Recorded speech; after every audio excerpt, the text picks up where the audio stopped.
Bismillahirrahmanirrahim. Assalamualaikum warahmatullahi wabarakatuh. Alhamdulillahirabbil alamin.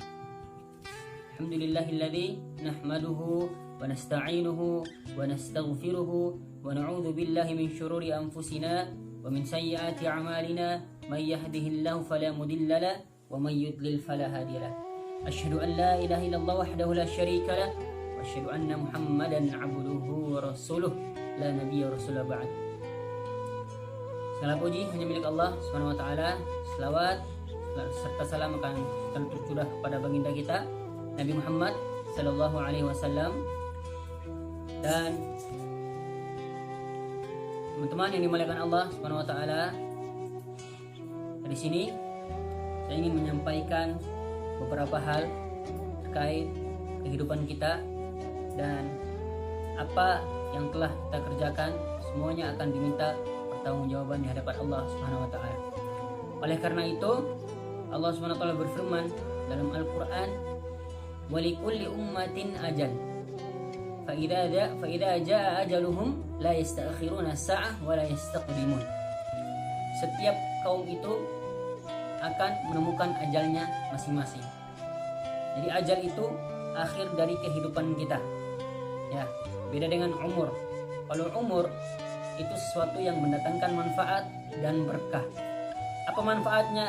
Manfaatnya dari amal-amal yang kita kerjakan itu kita harus pastikan apakah itu bermanfaat untuk kita atau tidak. Dan ketika sudah menjadi manfaat, Allah Subhanahu wa taala akan memberikan keberkahan dari setiap apa yang kita kerjakan. Maka dari itu, semua yang kita kerjakan itu niatkan karena Allah Subhanahu wa taala, maka itu semua akan menjadikan ibadah di hadapan Allah Subhanahu wa taala dan menjadi bekal. Ya. Dan la yastakhiruna sa'ah wa la yastaqdimun. Kaum-kaum itu tidak akan bisa mengakhirkan dari ajal mereka itu, dan ataupun mendahulukan ajal mereka, atau mendahulukan ajal mereka, tidak bisa. Ya, itu semuanya sudah diatur oleh Allah Subhanahu wa taala. Maka dari itu, rahasianya kita yang masih diberikan kehidupan, yang masih diberikan nafas oleh Allah Subhanahu wa taala sampai hari ini, itu artinya bahwa kita masih ingin oleh Allah Subhanahu wa taala untuk menjadi hamba yang bertaubat atas segala macam dosa yang kita perbuat. Ya. Kita sudah melewati bulan suci Ramadan, kita sudah melewati bulan Sya'ban, dan sekarang kita berada di bulan Dzulhijjah. Artinya, kita masih bertemu dengan bulan suci Ramadan ini, masih bertemu dengan bulan Sya'ban dan bulan Dzulhijjah. Itu kita masih diinginkan oleh Allah Subhanahu wa taala untuk memanfaatkan bulan ini agar dosa-dosa kita itu dihapus. Adapun orang-orang yang ketika sebelum datang bulan Ramadan mereka sudah berpulang, sudah dipanggil oleh Allah Subhanahu wa taala, "Hei, kamu tidak perlu lagi bulan Ramadan. Kamu sudah cukup, amal bekalnya sudah cukup. Pulang kembali." Kita yang masih bertemu itu artinya bahwa kita masih punya banyak dosa yang harus dihapus dengan wasilah, yaitu bulan suci Ramadan dan bulan lainnya yang diberkahi Allah Subhanahu wa taala. Maka dari itu, Allah Subhanahu wa taala menegaskan lagi kita, kalian kalau seandainya mau menjadi hamba yang bertakwa dan punya bekal yang banyak, maka dengar firman Allah Subhanahu wa taala, "Wa tazawwadu fa inna khairuz zadi taqwa." Berbekallah kalian semua karena sebaik-baik bekal itu adalah takwa. Ya, takwa itu mengerjakan semua perintah Allah dan menjauhi semua larangan Allah Subhanahu wa taala. Itulah takwa. Dan kalau seandainya kita bicara dengan takwa, itu yang pertama hubungan baik dengan Allah. Kita bangun hubungan baik dengan Allah. Hablum minallah, disilahkan dari ulama-ulama kita, yaitu hablum minallah. Ya, bangun hubungan baik dengan Allah Subhanahu wa taala. Apa kira-kira hubungan baiknya? Yang pertama, kita lihat syahadat kita. Dari 5 rukun Islam ini, kita lihat syahadat kita. Syahadat kita, kalau misalkan syahadat kita itu sudah benar, itu otomatis sholat kita juga akan benar. Ya, karena dari awalnya sudah benar. Syahadatnya sudah benar, sholatnya akan benar. Dan seterusnya sampai rukun Islam yang ke-5. Itu akan beres semuanya, akan benar. Tapi kalau seandainya syahadatnya sudah tidak benar, ya, tauhidnya sudah tidak benar, akidahnya sudah tidak benar, maka otomatis sholatnya juga berantakan.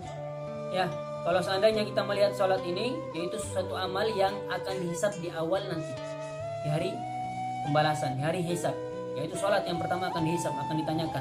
Kalau seandainya sholat kita ini benar, sholatnya ini kita sholat tidak bolong-bolong, sholatnya beres 5 waktu dalam sehari, maka Allah Subhanahu wa taala akan bereskan semua amal-amal kita. Ditutup dengan sholat ini. Nah, sholat ini kalau seandainya kita paham dari setiap lantunan azan, maka kita akan jadikan sholat ini sebagai kebutuhan. Kebanyakan orang ketika mendengar azan itu menjadikan beban. Sudah azan, maka harus sholat, itu akan beban. Jadi dalam pikirannya itu beban untuk sholat. Jadi berat ketika dengar azan, berat untuk bangun menuju ke masjid. Berjalan berat, bangun dari tempat tidur juga berat. Apalagi ketika di waktu subuh, dimana enak-enaknya dalam keadaan tidur, enak-enaknya dalam keadaan berselimut. Ketika dikumandangkan azan, maka beban itu datang. Kalau seandainya kita menjadikan beban, tapi kalau seandainya kita menjadikan itu solusi, menjadikan itu sesuatu yang kita butuhkan nanti di akhirat, maka akan mudah langkah kita, akan mudah kita bangun untuk menuju panggilan Allah Subhanahu wa taala. Begitu kira-kira. Jadi ketika di lantunan azan yang hayya 'alas shalah, setelah itu hayya 'alal falah. Hayya 'alal falah itu, kalian yang punya masalah, ayo datang ke sini. Kalian yang tidak punya solusi, ayo datang ke sini. Kalian yang punya kekurangan, ayo datang ke sini. Apa tujuannya? Untuk apa? Untuk dibereskan semua masalah-masalahnya. Untuk Allah Subhanahu wa taala menolong masalah-masalahnya, keluarkan ini solusinya, keluarkan jalan keluar yang terbaik. Wa may yattaqillaha yaj'al lahu makhraja. Barang siapa yang bertakwa kepada Allah Subhanahu wa taala, Allah Subhanahu wa taala akan memberikan jalan yang tidak disangka-sangka, solusi yang tidak disangka-sangka, bahkan rezeki yang tidak disangka-sangka juga. Itulah keindahannya, keutamanya orang-orang yang bertakwa. Nah, ketika itu, dan yang celakanya itu, kita semua ini tidak tahu bahwa kapan kita akan wafat. Itu yang celakanya, itu yang menjadi persoalan. Kalau seandainya ada seorang yang divonis hukuman mati dari hakim dunia, misalkan si fulan besok akan meninggal jam 12, kira-kira apa yang akan diperbuat oleh si fulan? Pasti akan merenung, akan memikirkan bagaimana besok menghadapi kematian, karena dia sudah tahu bahwa dia itu akan wafat. Tapi kita semuanya ini sudah divonis mati oleh Allah Subhanahu wa taala, hakim dunia dan akhirat. Kalau seandainya kita paham dan kita berpikir dengan cerdas, kita ini sudah menjadi orang yang sudah divonis wafat, ya, calon mayit. Kita ini mau mayit, semuanya akan berpindah, akan wafat. Dan orang-orang yang sudah menyiapkan bekal itu orang-orang yang akan menghadapi dan yang akan menghadapi dengan tenang.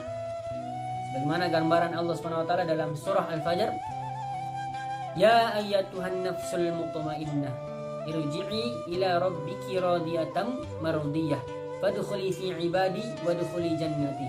Hei jiwa-jiwa yang tenang, jiwa-jiwa yang dalam keadaan tenang, dalam keadaan beribadah, dalam keadaan mengingat Allah Subhanahu wa taala, ayo pulanglah dengan hati yang tenang, dengan ridho dan diridhoi Allah Subhanahu wa taala, masuk dalam golongan-golongan hamba-hamba Allah yang beriman.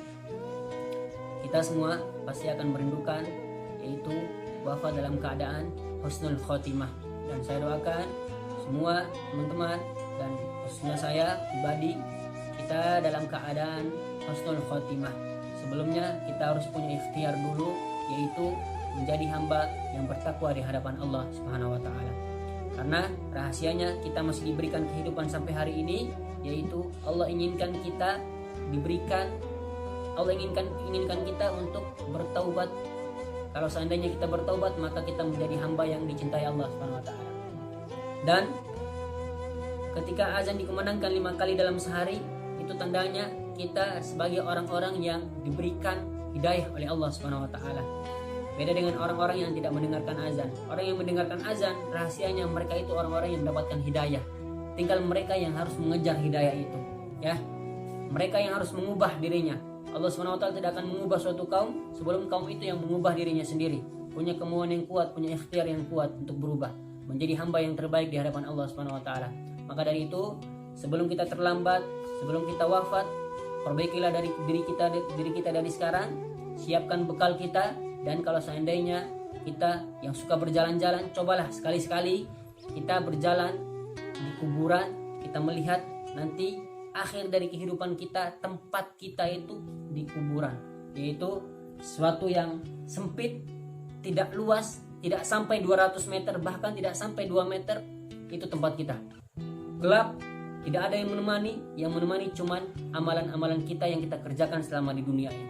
Orang-orang yang sekarang di alam kubur dan yang sekarang di akhirat itu orang-orang yang meminta kepada Allah Subhanahu wa taala, tolong kembalikanlah kami ke dunia untuk mengerjakan amal-amal soleh yang telah kami lalai pada saat itu.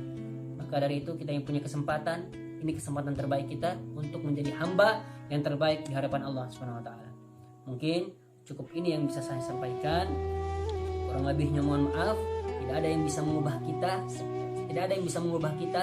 Yang bisa mengubah kita hanyalah Allah Subhanahu wa taala dan diri kita sendiri. Motivator terbaik yaitu diri kita sendiri. Fastabiqul khairat. Assalamualaikum warahmatullahi